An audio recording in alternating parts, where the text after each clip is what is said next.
주의 선하신 나도 죄송해 주의 선하신 나도 회하네 주의 선하신 나도 회하네.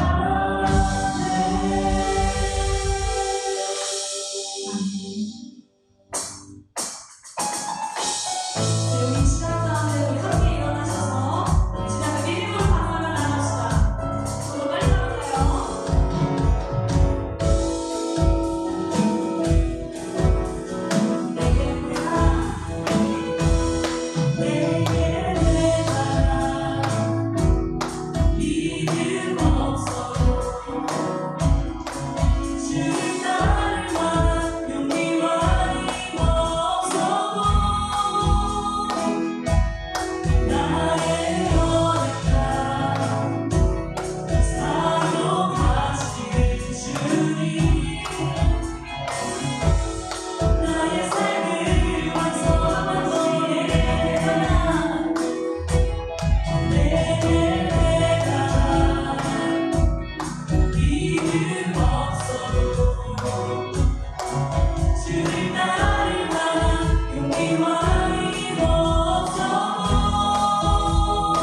주를 보는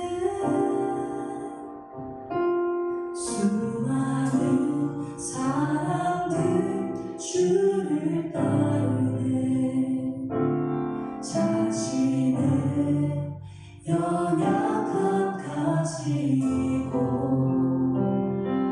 수많은 눈물의 시간 속에서 믿음으로 주를 보내.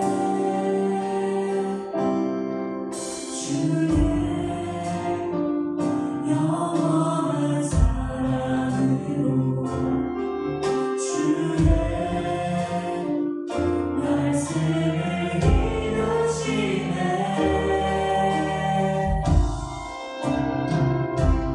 삶의 모든 문제들 나를 힘겹게 해도 포기하지 않는 오늘을 살아내리라. 소망이 보이지 않는 내 삶 속에 주님만이 소망되어 주님 뜻 이루시리라.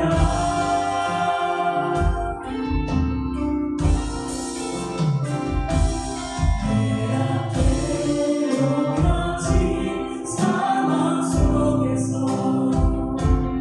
이겨낼 힘조차 없을 때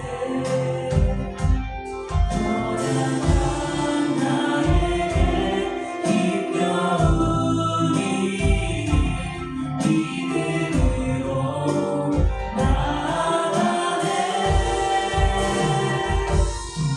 주의 영원한 사랑으로 주의 말씀을 이루시네. 삶의 모든 문제들 나를 힘겹게 해도 포기하지 않는 오늘을 살아내리라. 소망이 보이지 않는 내 삶 속에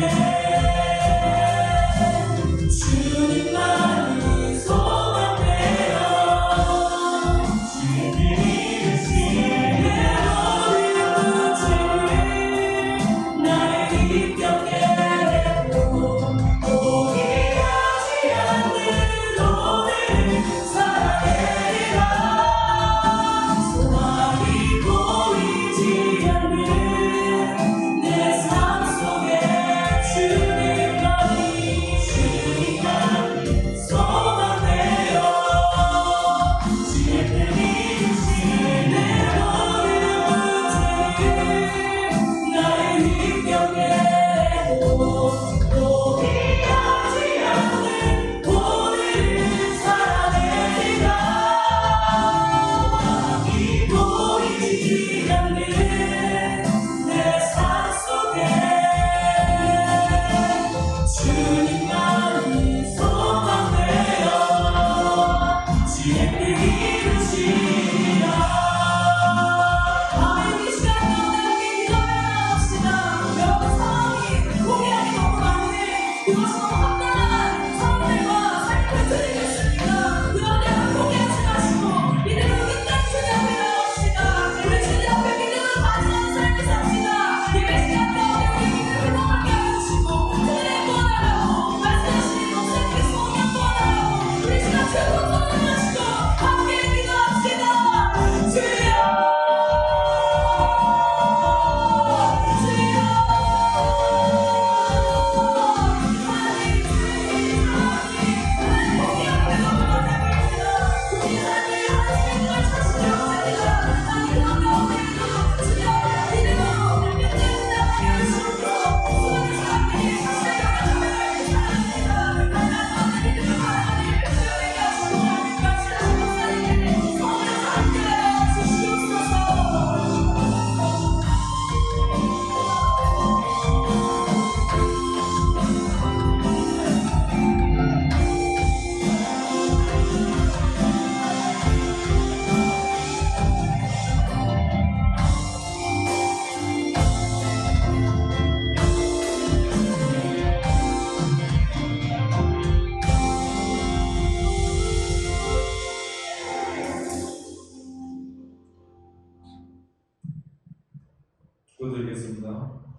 사랑이 많으신 하나님 아버지, 오늘도 비전우리 청년부 예배를 함께 해주시니 감사합니다. 주님께 예배하는 이 시간, 우리의 마음이 오직 주님께 드려지게 하옵소서.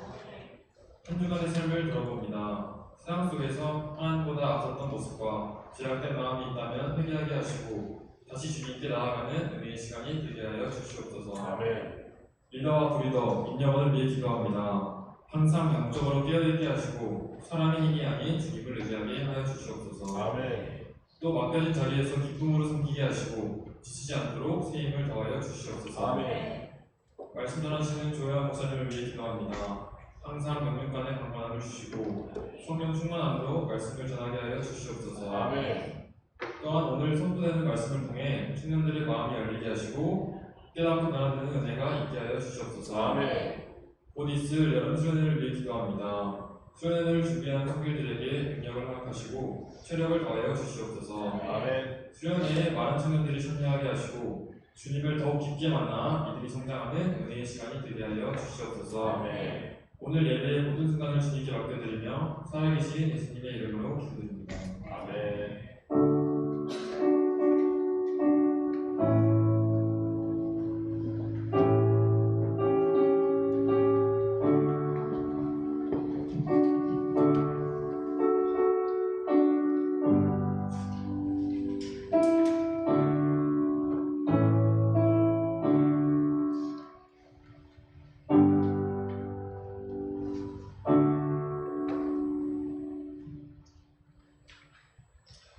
할렐루야. 아멘.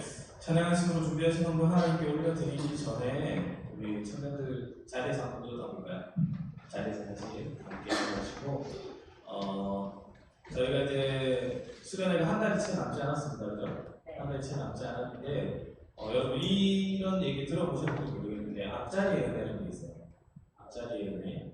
우리가 앞자리를 사모하고 예배의 첫 번째 이 앞부분의 자리를 사모할 때 내가 때로는 예배를 나오기도 싫고 말씀도 듣기도 싫고 할 때에도 이 앞자리에 앉았을 때 하나님께서 한마디라도 나에게 가장 필요한 그 한마디라도 더 내려주시는 은혜가 있거든요. 그래서 우리가 이제 수련을 앞두고 이 한 달 동안 이 앞자리를 사모하는 캠페인을 할 겁니다. 그래서 여러분들 뒤에서 지금 앉아 계신 분들 이렇게 U자로 앉아 계신 분들 U자가 아니라 여기 가운데 점처럼 모여서 앞에서 한 5째 줄까지만 우리 다 모여서 같이 예배를 드려야 돼요. 그래서 내가 오늘 한마디라도 더 듣겠다, 한 말씀이라도 내가 더 주님께서 부어주시는 그 말씀을 내가 듣겠다라는 그런 마음으로 우리가 모두 앞에 모여서 예배 드리는 청년부 6월달 그렇게 예배 드리고 또 7월달에 우리가 수련을 가고 또 거기서 부어주신 은혜에 또 감격해서 또 스스로 앞자리를 찾을 수 있게 해달라고 그렇게 사모하는 마음 갖게 해달라고 우리가 기도하는 그리고 청년부 됐으면 좋겠습니다. 아멘이시죠? 네. 그래서 이제 자리에 앉으시고 찬양하심으로 준비하신 헌금 하나님께 올려드리도록 하겠습니다.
드리신 예물 있습니다.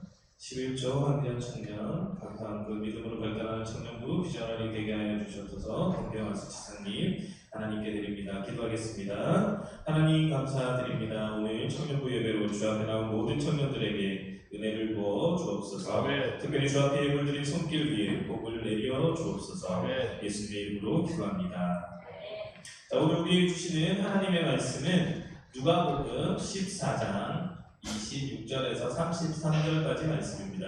신약성경 120페이지, 신약성경 120페이지, 누가복음 14장 26절에서 33절까지 말씀. 본문이 조금 기니까요. 네, 목사님이 한 절, 그리고 여러분이 한 절 번갈아 봉독하도록 하겠습니다. 무릇 내게 오는 자가 자기 부모와 처자와 형제와 자매와 더욱이 자기 목숨까지 미워하지 아니하면 능히 내 제자가 되지 못하고 누구든지 자기 십자가를 지고 나를 따르지 않는 자도 능히 내 제자가 되지 못하리라. 너희 중에 누가 망대를 태우고자 할진대 자기의 가진 것이 준공하기까지에 족할는지 먼저 앉아 그 비용을 계산하지 아니하겠느냐. 그렇게 아니하여 그 지쳐만 찾고 능히 이루지 못하면 공사가 다 비웃어 이르되 이 사람이 공사를 시작하고 능히 이루지 못하였다 하리라. 또 어떤 인간이 다른 인간과 싸우려 할 때 먼저 앉아 1만 명 써서 저 2만 명을 건드리고 그들을 대적할 수 없으나 알지 않으겠느냐. 아니 못할 터이면 그가 아직 멀리 있을 때에 사신을 보내어 화친을 전할지니라. 이와 같이 너희 중에 누구든지 자기의 모든 소유를 버리지 아니하면 능히 내 제자가 되지 못하리라. 네. 할렐루야. 아멘. 저희 청년예배 나온 여러분 모두를 환영하고 축복합니다. 옆에 계신 친구들, 지체들과 인사 나눌게요. 잘 오셨습니다. 잘 오셨습니다. 한 번 더 인사할게요. 크신 은혜 받으십시오. 네. 이 시간에는 결단의 찰나 왜 우리는 망설입니다라는 제목으로 말씀을 나누려고 합니다. 사랑하는 청년 여러분, 이렇게 토요 청년 예배 나온 여러분 정말로 주님의 이름으로 환영하고 축복합니다. 오늘 우리가 나눌 책자가 있어요. 지금 이 말씀이 우리가 소책자로 이렇게 해서 계속해서 지금 말씀을 나누고 있는데 결단의 찰나라는 이 책이 있습니다. 아주 자그마한 소책자인데 우리가 왜 예수님을 마음 깊이 주인으로 영접하지 못하는가에 대해서 이 마이클 그린이라는 저자가 복음 전도자가 쓴 책이거든요. 근데 이 책을 쓴 마이클 그린에게 어느 날 대학생 예배가 끝난 뒤에 한 친구가 와서 이렇게 질문을 했다고 합니다. 예수 그리스도가 내 삶을 다스린다는 게 뭔지는 잘 알겠어요. 그런데 솔직히 지금은 그렇게 하고 싶지가 않습니다. 왜냐하면 내가 스스로를 속이기가 싫거든요. 속이고 싶지 않거든요. 라고 이렇게 이 저자에게 질문 같은 대답을 했다고 합니다. 그래서 저자는 그 말을 들으면서 이 대학생이 이 친구가 얼마나 솔직한지 그리고 동시에 지금 이 예수님을 영접하고자 하는 이 결단의 문 앞에 서서 얼마나 서성이고 있는지를 느꼈다고 합니다. 복음도 알겠고 설교도 들리고 이해가 되는데 마음도 어느 정도 움직이고 있는데 막상 지금 이 순간 예수님을 영접하고 내 삶을 맡기겠습니다 라고 하는 이 한 발을 이 한 걸음을 내딛지 못하는 사람들이 많이 있다는 겁니다. 어쩌면 오늘 이 자리에 있는 우리들 중에도 그런 친구들이 있을지 모르겠습니다. 왜 그럴까요? 이유는 여러 가지일 수 있겠지만 상황은 여러 가지일 수 있겠지만 가장 큰 걸로 우리가 보면 내 자기 자신은 나를 스스로가 믿어서일 수도 있고 아니면 하나님이 나에게 그 약속, 언약을 지키실지 확신이 없어서 그럴 수도 있습니다. 그리스도인답게 내가 살 자신이 없어서 괜히 시작했다가 나중에 후회하는 건 아닌가라는 그런 두려운 마음 때문일 수도 있겠죠. 그런데 오늘은 우리는 이러한 마음을 가지고 있는 사람을 정죄하려고 하는 것이 결코 아닙니다.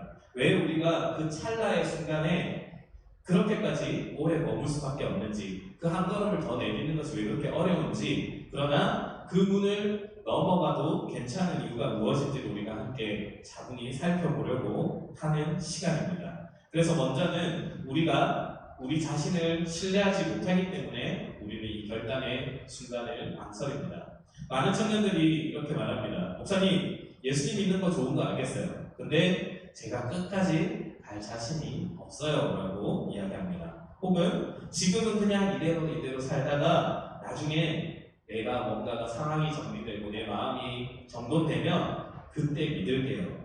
자, 우리의 삶과 신앙의 방향을 결정하는데 신중한 것이 나쁘다는 것은 아니죠. 오히려 좋을 수 있습니다. 그리고 예수님께서도 제자들에게 이 길을 대충 적당히 심심풀이 땅콩처럼 그렇게 편하게 갈 수 있는 길이라고 결코 말씀하신 길이 아니었습니다. 누가복음 14장 28절에서 29절까지 이렇게 말씀하십니다. 오늘 본문 28절에서 29절 함께 읽어봅니다. 시작.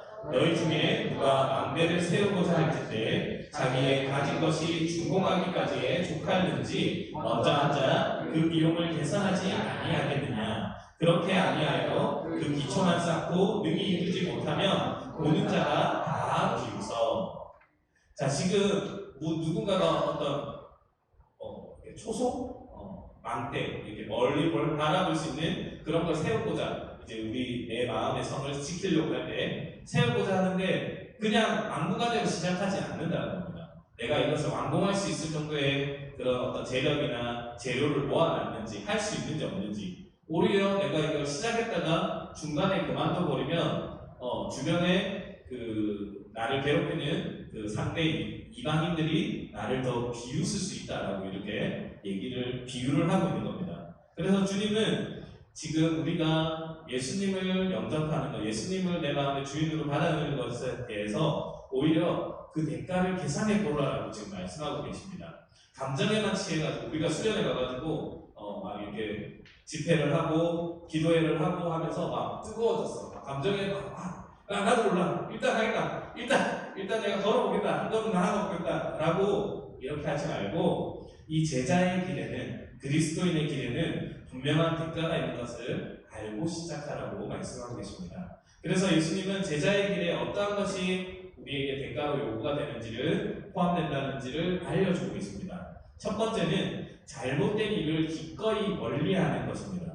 지금까지 내가 그냥 용납하고 그냥 눈 감고 나도 알면서도 알게 모르게 지었던 그런 죄들을 이제 그만두라라는 것입니다. 어떤 사람은 마음 깊이 품고 있던 그런 증오, 쓴뿌리를 이제 내려놓아야 하고 어떤 사람은 이 성적인 부도덕을 끊어내야 합니다. 또 어떤 사람은 겉으로 보여지는 하는 척하는 그런 외식이나 잘못된 그릇된 동기, 용서하지 않으려고 하는 마음, 소유에 대한 그런 집착, 그런 여러 가지들을 우리가 이제 끊어내고 내려놓아야 한다는 겁니다. 실제로 예수님은 가늠하다 잡힌 여인에게 나도 너를 정죄하지 아니하노니 가서 다시는 죄를 범하지 말라라고 말씀하시잖아요. 그래서 예수님의 그 용서는 늘 우리의 삶의 방향을 전환시키는 회개를 요구합니다. 그래서 그냥 회개가 그냥 나 잘못했어요. 내가 잘못했으니 이렇게 살지 않겠습니다 하는 것이 아니라 내가 그 죄의 방향으로부터 세상의 방향으로부터 방향을 틀어서 하나님을 바라보고 하나님께 순종하는 방향으로 내가 걸어가겠습니다가 회개의 모습인 겁니다. 그래서 우리가 회개하지 않고 우리 죄를 해결하심으로 예수님께 내어드리지 않으면서 입으로만 예수님이 내 구세주 되십니다라고 말하는 것은 아무 의미가 없다는 겁니다. 그래서 그것을 우리가 내가 가지고 있는 그 죄로부터 기꺼이 끊어내는 것이 첫 번째. 그리고 두 번째는 나의 생활 속에 그분을 예수님을 기꺼이 첫 번째로 우선순위의 첫 번째로 보시는 것이다라는 겁니다. 한 사람이 두 주인을 섬길 수가 없습니다. 예수님은 온 마음 다하지 않는 그 충성을 싫어하십니다. 요한복음 14장 15절에서 너희가 나를 사랑하라 하면 나의 계명을 지키라라고 이야기합니다. 또 21절에서는 나의 계명을 가지고 지키는 자라야 나를 사랑하는 자니라고 또 말씀하십니다. 예수님은 누가복음 14장 26절에서 또 이렇게 말씀하십니다. 누가복음 14장 26절입니다. 함께 읽어볼게요. 시작. 무릇 내게 오는 자가 자기 부모와 처자와 형제와 자매와 더욱이 자기 목숨까지 미워하지 아니하면 능히 내 제자가 되지 못하고. 자, 이 말은 가족을 실제로 미워해야 내가 예수님의 제자가 될 수 있다는 그런 뜻이 아니라 그 어떠한 관계, 어떠한 그런 욕망, 어떠한 그런 욕심보다 예수님이 우선돼야 된다는 그런 뜻입니다.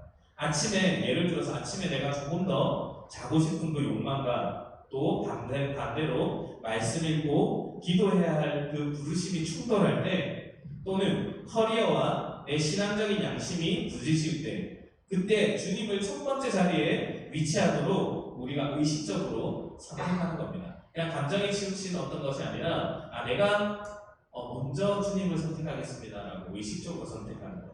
그래서 우리가 우리의 삶 속에 첫 번째 우선순위를 주님으로 모시는 것을 대가로 요구하십니다. 세 번째는 그리스도인을 우리가 주변에 그리고 세상에 기꺼이 알려야 된다는 겁니다. 예수님께서는 숨어있는 제자, 티 안 나는 제자, 나만 믿는 제자, 그리고 안전하게 믿는 제자, 안전하다는 표현도 이상하지만 그런 제자를 우리 예수님의 제자로 부르신 것이 아닙니다. 너희는 세상의 빛이라 산 위에 있는 동네가 숨겨지지 못할 것이요 사람이 등불을 켜서 말 아래 두지 못하고 등경 위에 두나니. 마태복음 5장 14장 15절에 이렇게 말씀하십니다. 우리가 전하는 자로서 그리스도인이라고 기꺼이 드러내야 한다는 겁니다. 그리고 또 누구든지 이 음란하고 죄 많은 세대에서 나와 내 말을 부끄러워하면 인자도 그를 부끄러워하리라 라고 말씀하십니다. 그리스도인으로 산다는 것은 우리의 삶으로 그리스도의 기준을 나타내는 것이고, 필요할 때 예수님을 기꺼이 대변하면서 예수님의 사랑을 전하는 자들, 그렇게 드러내는 그런 자들이 되어야 한다는 겁니다. 그러다 보면은 우리가 피할 수 없이 어쩔 수 없이 반대에 부딪히는 우리의 환경이 찾아오게 됩니다. 디모데후서 3장 12절에서는 이렇게 말합니다. 함께 디모데후서 3장 12절을 읽어봅니다. 시작. 무릇 그리스도 예수 안에서 경건하게 살고자 하는 자는 박해를 받으리라.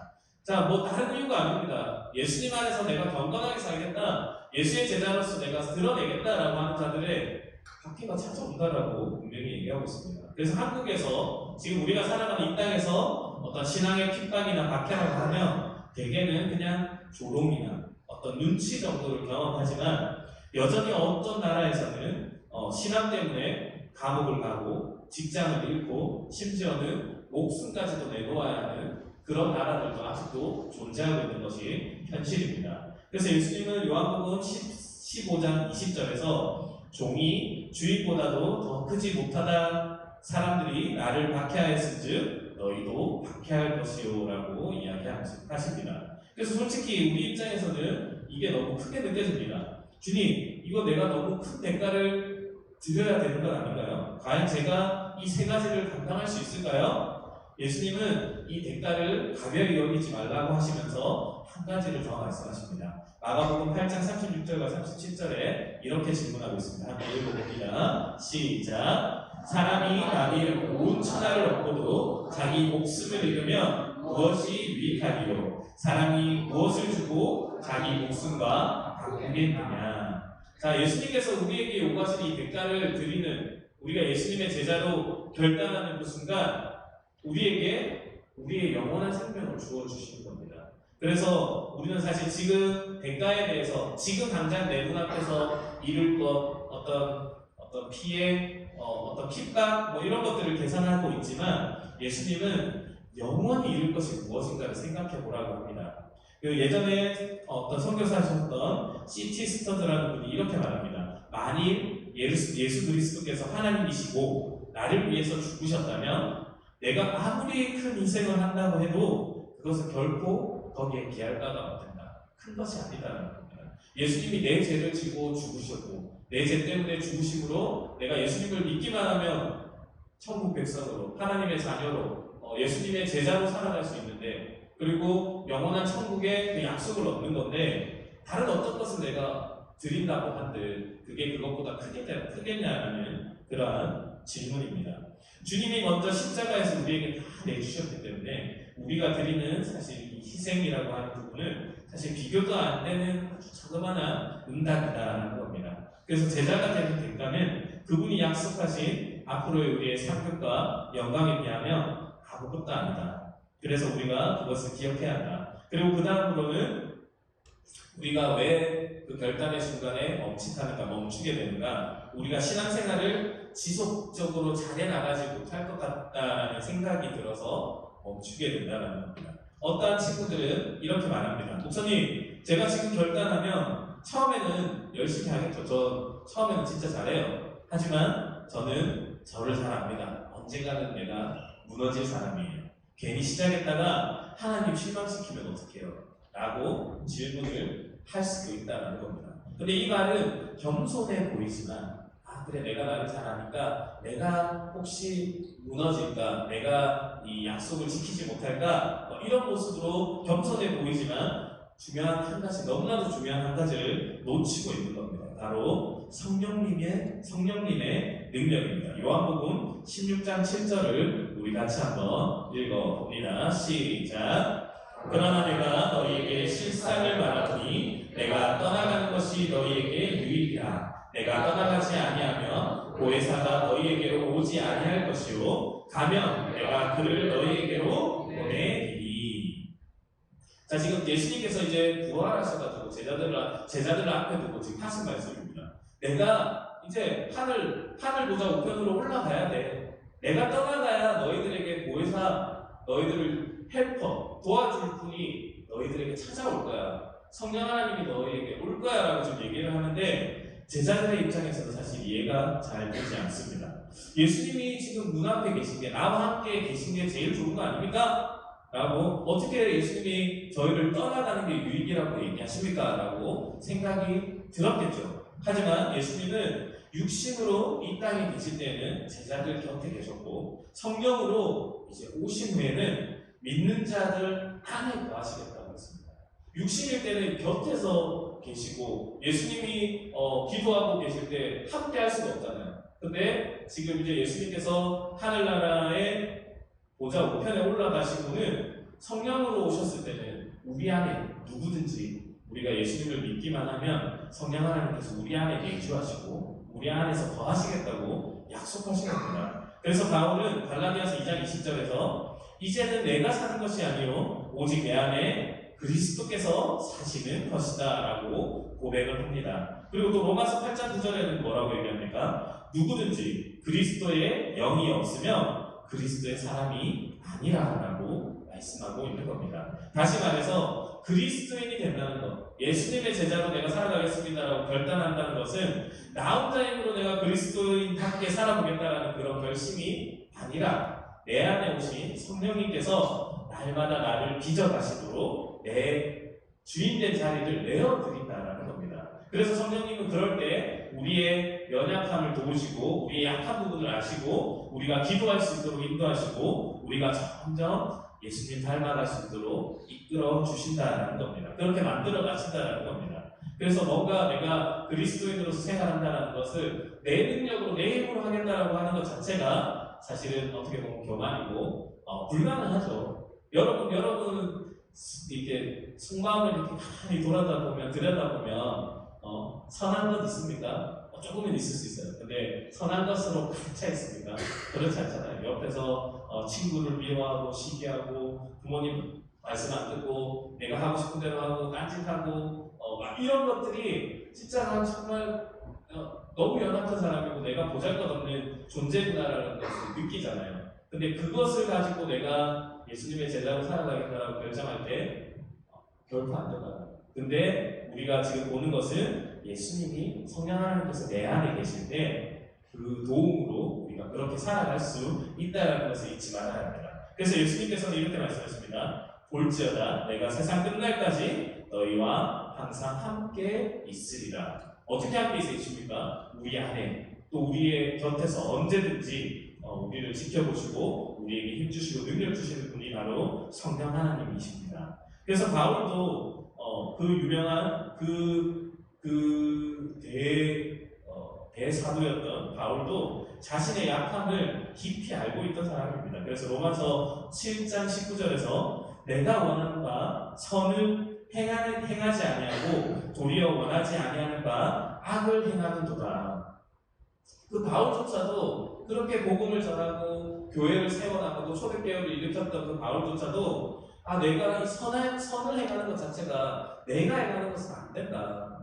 나도 모르게 자꾸 악을 행하고 악을 따라가려고 한다라고 지금 탄식하고 있는 겁니다. 그런데 빌립보서 4장 13절에서는 뭐라고 얘기합니까? 내게 능력 주시는 자 안에서 내가 모든 것을 할 수 있습니다. 바울이 내 능력이 아니라 내 안에 거하시고 내 안에 내주하시는 성령 하나님을 힘입을 때 정말 모든 것들을 주님의 복음을 전하는 그 모든 사역들을 귀하게 감당할 수 있었다라는 그런 고백입니다. 그리고 고린도서 12장 9절에서 하나님께서 바울에게 이렇게 말씀하셨다고 기록합니다. 내 은혜가 내게 족하도다. 이는 내 능력이 약한 데서 온전하여 집니다. 바울이 막 기도하잖아요. 나 지금 나를 이 사역하는 데 방해하고 있는 나의 이 건강을 하나님께서 이 가시를 좀 치워주시면 안 됩니까? 라고 기도를 할 때 하나님께서 내 은혜가 너에게 족하다. 네가 지금 이렇게 할 수 있는 것은 네 능력이 약한 것이기 때문에 기도하기 때문에 하나님께 항상 기도하면서 동행하기 때문에 해낼 수 있는 거다라고 이해시키고 말씀해 주시는 겁니다. 그래서 우리는 나는 너무 약해서 안 될 것 같아요 라고 말할 때 하나님께서 이렇게 말씀하시는 것 같습니다. 그래, 네가 약하다는 것을 아는 것은 정말 좋은 시작이다. 이제 네 안에 있는 내 능력을 믿어보지 않겠니? 라고 질문하시는 겁니다. 그래서 결단은 제가 할 수 있습니다 라고 손드는 것이 아니라 저는 못하지만 제 안에 사시는 성령 하나님이 주님이 하실 것을 믿고 맡기겠습니다 라고 우리가 손드는 것을 기억하시기 바랍니다. 이제 한 걸음 더 나아가서 우리가 왜 결단을 망설이느냐? 우리는 하나님을 신뢰하지 못해서 망설이기도 합니다. 솔직하게 말하면 이런 마음이 있을 수 있습니다. 사실요, 제가 저를 못 믿는 것도 있지만 하나님도 사실 잘 못 믿겠어요. 진짜 제 인생을 맡겨도 괜찮을까요? 괜찮은 분일까요? 이런 질문을 할 수가 있다는 겁니다. 근데 이 질문이 매우 중요합니다. 하나님을 신뢰한다는 것은 어떤 의미냐? 내 인생 전체를 그분께 맡겨드리는 것이기 때문에 그렇습니다. 예를 들어 수술대 위에 올라가면서 어떤 의사에게 내 몸을 전적으로 맡기면서 전신만 치료하고 수술해야 될 때가 있잖아요. 그때는 그 의사를 전적으로 믿지 못하면은 그 수술을 할 수가 없잖아요. 그런 것과 비슷합니다. 아무리 그 의사가 유능하다고 알고 있고 얘기를 들었어도 아무리 자료를 잘 찾아봐도 결국에는 그 사람에게 내가 나를 맡길지 말지를 결정할 수밖에 없다는 겁니다. 맡기고 나서야 맡겨도 되는 분이었구나 하고 확신이 생기죠. 그렇게 수술이 잘 되고 나면.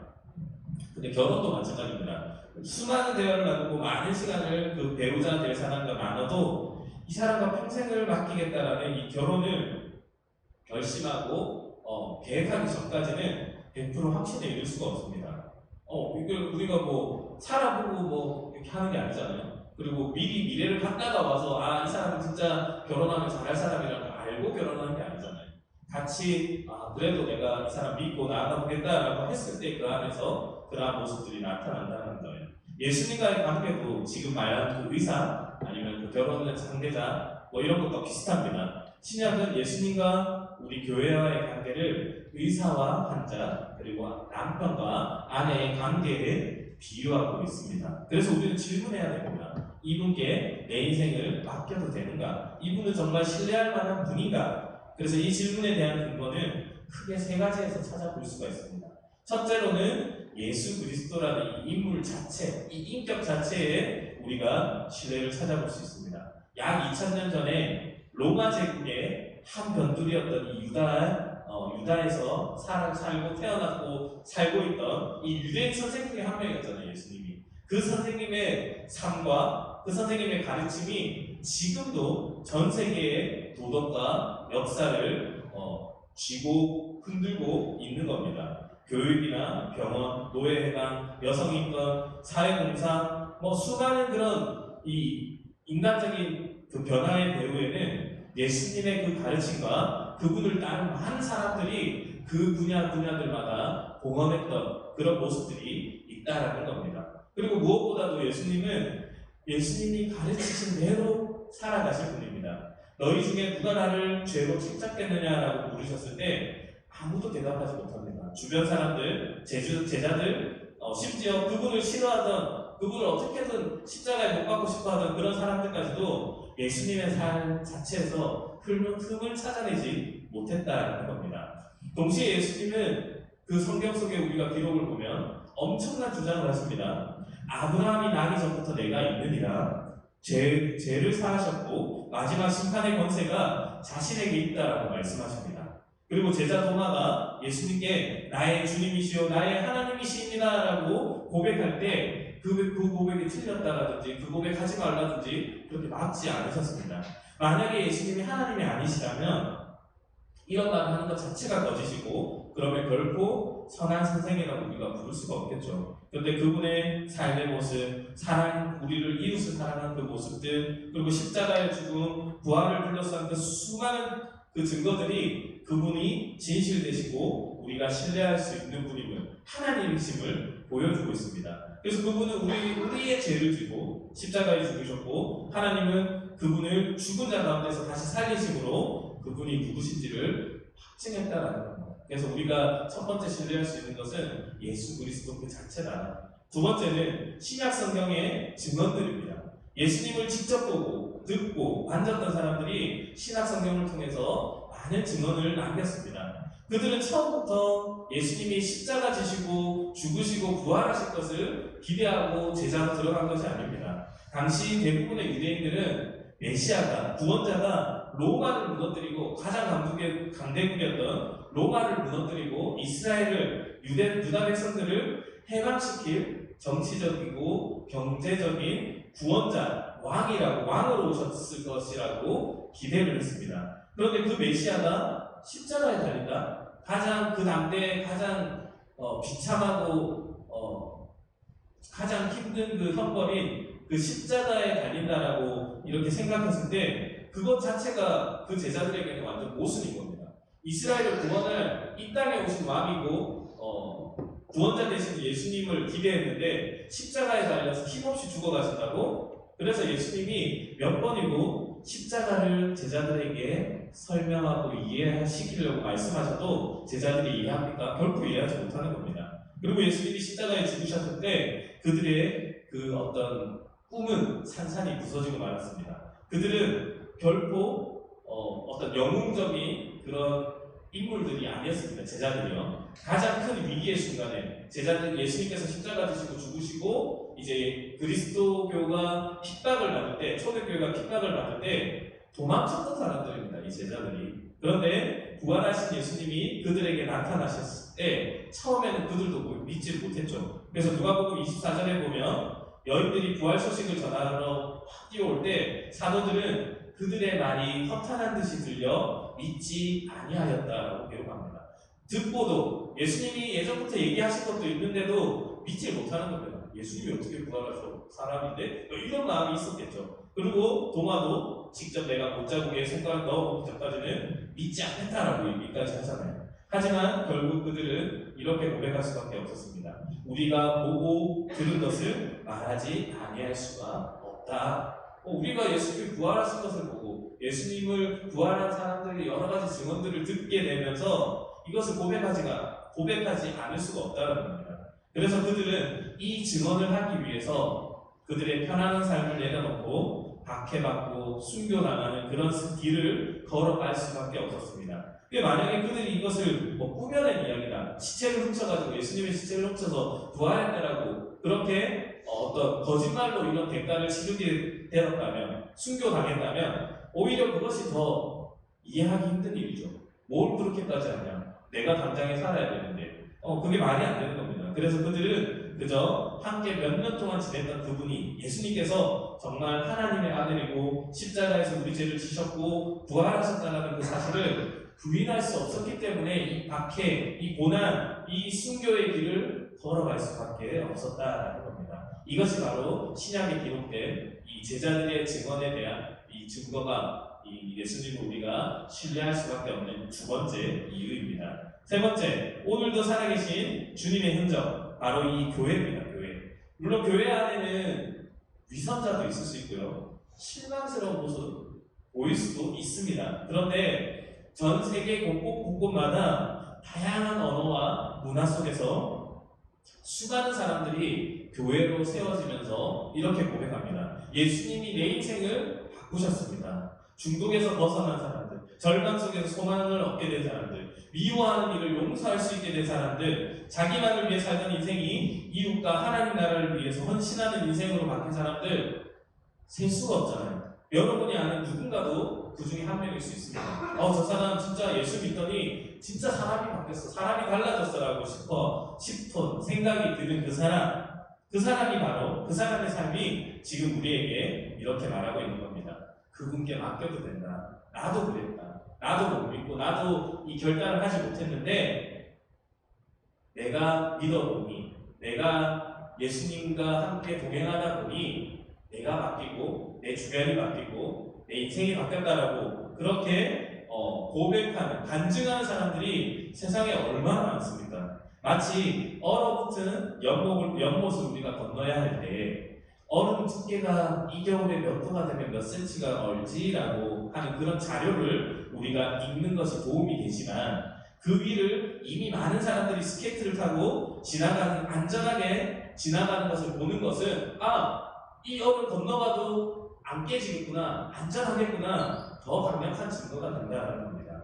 그래서 우리가 지금 이 땅에 있는 수많은 교회의 수많은 간증자들의 그런 고백들이 강력한 증거가 된다는 것을 기억하시기 바랍니다. 이제 마지막으로 믿으면 우리가 믿고 난 이후에 알게 된다는 이 사실을 여러분들에게 말하고 싶습니다. 지금 얘기했던 이 아무리 많은 증거들이 있어도 그것만으로 이 한 사람을 내 마음을 그리스도인으로 결정하고 바꿔낼 수가 없습니다. 그리스도인의 믿음은 사실에 동의하는 것을 넘어서 내 한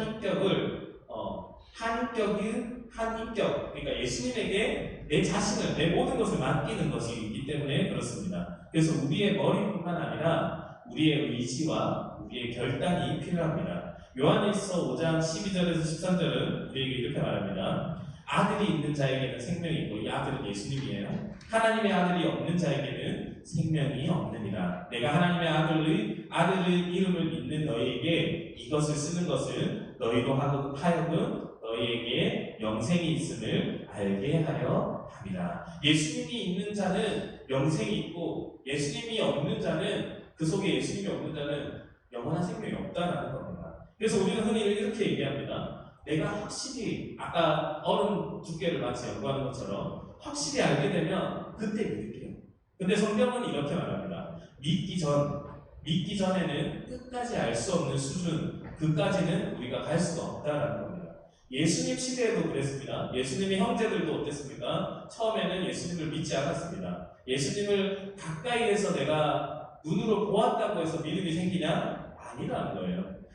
그 믿음의 발걸음을 내딛는 사람들만 그분이 누구신지를 조금씩 알게 되었습니다. 마치 성경 속 인물 마르다도, 빌립도, 도마도 그랬습니다. 믿음은 아무 근거 없이 어둠 속으로 그냥 뛰어드는 것이 아닙니다. 충분한 증거를 우리가 나누고 본 후에 이 정도면 이 기초는 내가 믿을만하다라고 확신 속에서 내딛는 첫 번째 발걸음입니다. 그리고 그 뛰어내리는 그 순간에 사실 그 아래에 절벽이 있는 것이 아니라 단단한 반석이 있다는 것을 경험하게 된다는 겁니다. 그러면 이렇게 묻고 싶을 수 있습니다. 그래도 내가 진짜 예수님께 내 인생 맡기면 그게 무슨 차이가 있습니까? 라고 질문할 수도 있죠. 근데 요한일서는 그 질문에 대한 답을 줍니다. 요한일서 3장 24절에 보면 그리스도인 각 사람 속에 성령이 거하신다라고 말합니다. 그리고 그 성령께서 반드시 당신의 존재를 드러내신다. 우리 안에서 드러내신다라고 이야기하고 있습니다.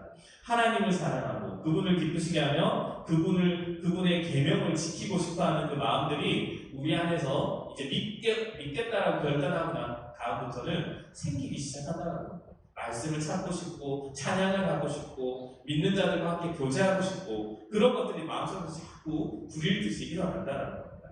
그래서 요한일서 5장 3절은 하나님을 사랑하는 것은 이것이니 우리가 그의 계명들을 지키는 것이다 라고 말합니다.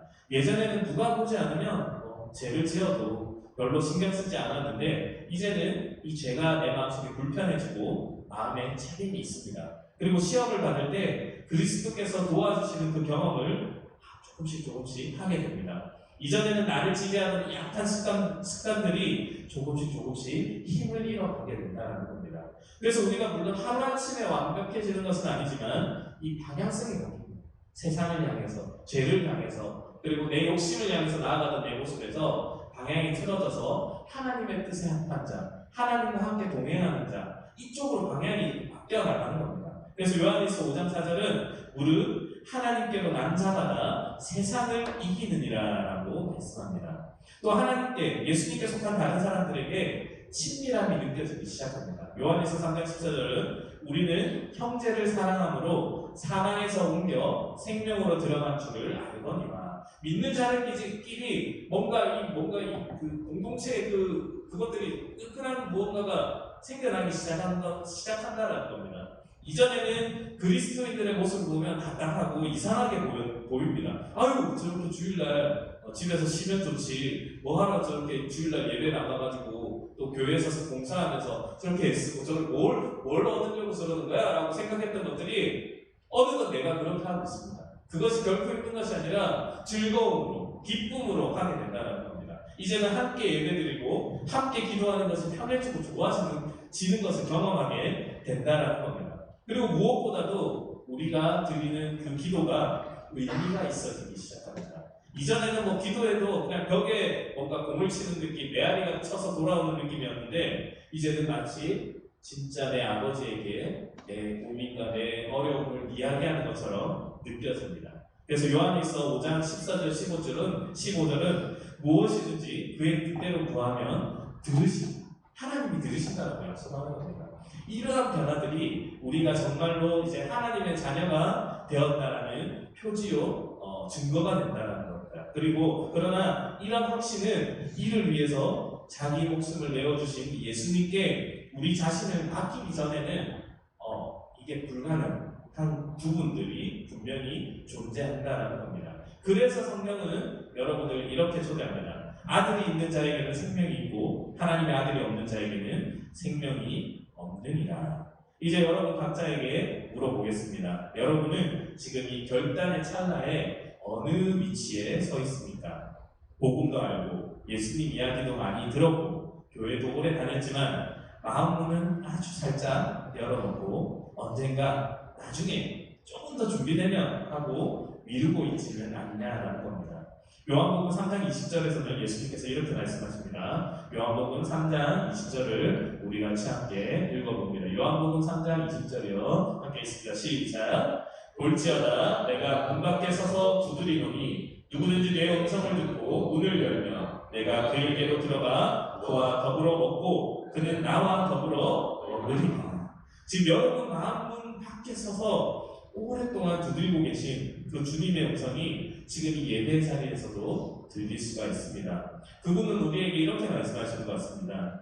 내가 너에게 요구하는 대가가 있는 건 사실이야. 그러나 내가 먼저 너를 위해 지불한 대가는 훨씬 큰 것, 비교할 수 없는 것. 그래서 너는 네가 약해서 이것을 못할까 두렵지만 그래서 나는 너 혼자 가라고 하지 않고 나의 영으로, 성령으로 너 안에 거하겠다고 약속했단다. 너는 나를 다 이해한 다음에 믿고 싶다고 말하지만 나를 진짜 알게 되는 길은 나를 신뢰하고 한 걸음만 내딛어 보는 것 뿐이란다. 나는 너를 속이지 않는다. 나는 십자가에서 이미 나를 증명했단다. 그래서 혹시 오늘 이 말씀을 들으면서 그래 나는 이 문 앞에 너무 오래 서 있었다. 이제는 넘어가야겠다 하는 마음이 든다라고 하는 생각이 드는 친구가 있다면 오늘 이 시간 여러분의 마음으로 이렇게 기도했으면 좋겠습니다.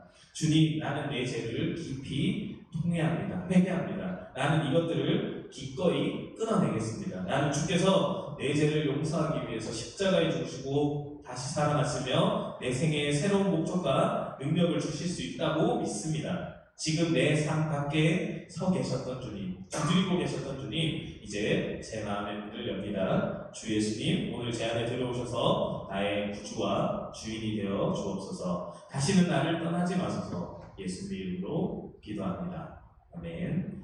우리가 완벽해서가 아니라 준비가 다 되었기 때문에가 아니라 그분이 믿을 만한 분이시기 때문에 그분의 사랑이 충분히 크신 것을 우리가 알기 때문에 오늘 이 시간 그분께 자신을 맡기는 그런 결단의 찰나가 있기를, 그런 우리 모든 성령부 되기를 간절히 축복하고 기도합니다. 말씀을 생각하시면서 주만 의지해라는 찬양을 함께 하겠습니다. 우리가 사실 의지할 것이 상황이나 환경이 아니죠.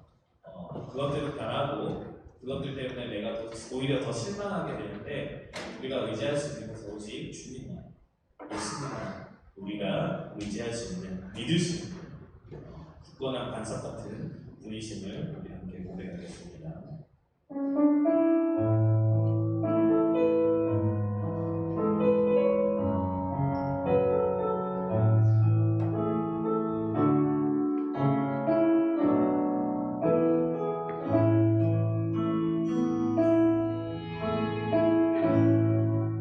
의지했던 모든 것 변해가고,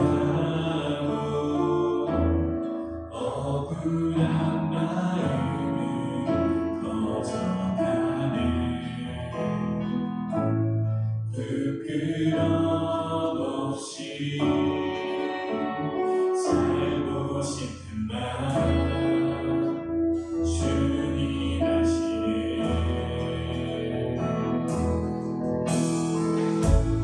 모든 일을 서둘러 이겨내고 죄의 유혹을 따르지 않네. 나를 구원하신 영원한 그 사랑, 그 신님의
이 시간 함께 주신 말씀을 기억하시면서 기도하실 때에, 주님, 오늘 말씀 앞에서 제 마음에 얼마나 결단의 문 앞에 머뭇거리고 있었는지를 바라봅니다. 제자의 길에 대가가 있다는 것도 알고 제 연약함도 잘 알기에 스스로를 속이고 싶지 않다며 기회왔던 그 마음을 주님께 고백합니다. 그러나 이제는 제 자신이 아니라 내 안에 거하시겠다고 약속하신 그 성령님을 신뢰하기를 원합니다. 제 계산과 두려움보다 십자가에서 이미 모든 대가를 치르신 그 예수님의 사랑을 더욱더 크게 바라보게 하여 주시옵소서. 지금 이 순간 제 마음의 문을 열고 주님을 영접하오니 나의 구주와 주인으로 들어오셔서 평생 동행하여 주시옵소서. 이런 마음으로 다같이 주여 부르시고 통성으로 기도하겠습니다. 주여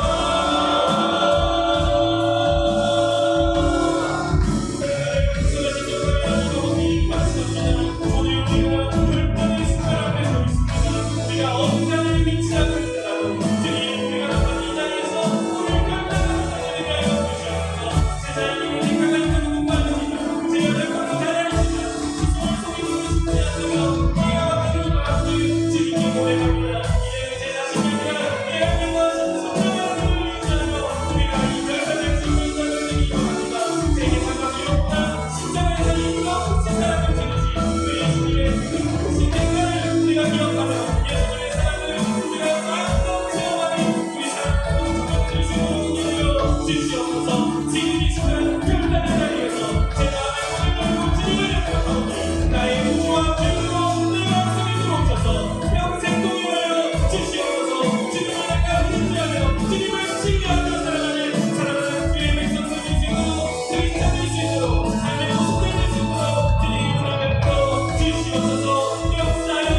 아버지, 나는 예수님을 따르고 싶으면서도 끝까지 잘하지 못할까봐, 또 상처받을까봐, 손해볼까봐 망설였음을 인정합니다. 하지만 오늘 나를 위해 십자가에서 생명을 주신 예수님을 다시 바라보며 그 사랑 앞에서 더 이상 계산만 하며 서 있지 않기로 결단합니다. 내 힘으로가 아니라 내 안에 거하시는 성령님의 능력으로 제자의 길을 걸어가게 하여 주시옵소서. 두려움보다 주님의 약속을 붙들게 하시고 지금 이 순간 제 삶을 주님께 맡기며 주님 제 안에 오셔서 성령 하나님께서 다스려 주옵소서라고 고백합니다. 이 고백으로 시작되는 새로운 걸음을 주님 손에 의탁하며 예수님의 이름으로 기도합니다. 이제는 우리 주 예수 그리스도의 은혜와 하나님 아버지의 놀라우신 사랑하심과 성령 하나님의 감화감동 역사 교통하심이 오늘도 주님의 말씀을 듣고 결단에 찰나 머뭇거리지 않고 성령을 힘입어 예수님의 제자로 살아가길 소망하는 신령들 위에와 저들의 삶과 가정 위에와 보라대적교회 위에 영원토록 함께 있을지어다. 아멘.